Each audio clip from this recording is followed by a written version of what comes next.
Siku ya Kiyama makafiri ndo watakaosema, Rabbana, ewe Mola wetu, amatana snataini, umetufisha mara mbili, yani umetuweka katika hali ya ufu mara mbili.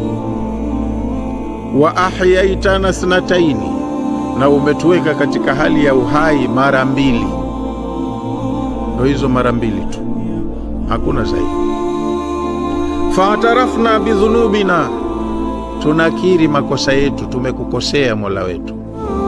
Fahal ila khuruji min sabil, je, kuna njia yoyote ya kutokea katika matatizo yaliyotukabili hapa? Moto hatuwezi ya Rabbi. Hapa anaambiwa mtu hafahamu habari ya moto, dhambi na nini. Kule akiuona ukweli ndo atakiri, lakini kukiri kule haisaidii kitu. Kwa hiyo maana ya umetufisha mara mbili na ukatuweka kwenye uhai mara mbili, ndo hiyo aya ya Suratul Baqara, kuntum amwatan fa ahyakum. Huko ndo kufa kumoja na uhai mmoja. Thumma yumitukum thumma yuhyikum, halafu atakufisheni na kesha atakuhuisheni, na huko ndo kufa kwa pili na kufufuliwa kwa pili. Baada ya hapo hamna kufa tena. Hayo ya mwisho ndo maisha, ndo hadafu, ndo lengo. Unafahamiana?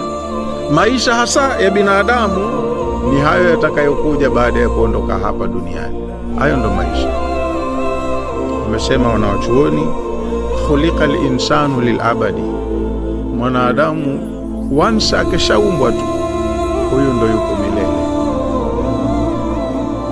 Khuliqa al-insanu, ameumbwa mwanadamu, lil-abadi, kwamba ni kiumbe wa kubakia milele. Akishaumbwa ndo yupo. Wa innamal ana, lakini sasa hivi, yuathiruhu atwar, binadamu kinachomuathiri ni stages alizopangiwa kupita. Stage ya kwanza ndo hukuwepo, hiyo uko katika ufu, umeletwa, umeumbwa roho, ukaumbwa mwili tumboni kwa mama, ile roho yako ikapachikwa kwenye ule mwili, ukaja katika uhai. Huo ni ufu wa kwanza wakati huja kuwepo, na uhai wa kwanza baada ya kuletwa ukawepo.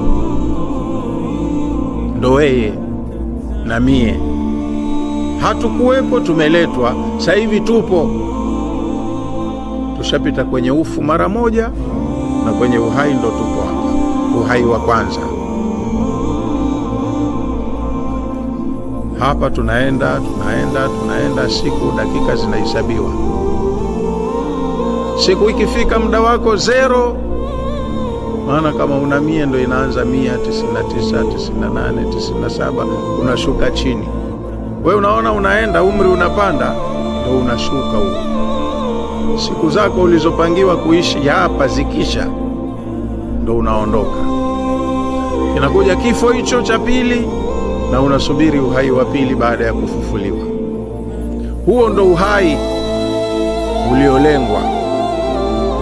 Kwa hiyo khalaqal mauta wal hayata, kakuumbieni umri huu ambao utakatishwa na kifo, halafu akaweka uhai wa uhakika usio na mwisho uko mbele, maana ya kwamba hapa mufe, liyabluwakum, kakuleteni hapa kwa lengo la mtihani tu. Kwa hiyo kama tupo kwenye chumba cha mtihani, tangu tuzaliwe mpaka sasa hivi tuko hapa Kianga, tunaongea, tunatumia muda wa mtihani. Na mtahiniwa mzuri ni yule ambaye huwa anajua malengo yake ya baadaye, baada ya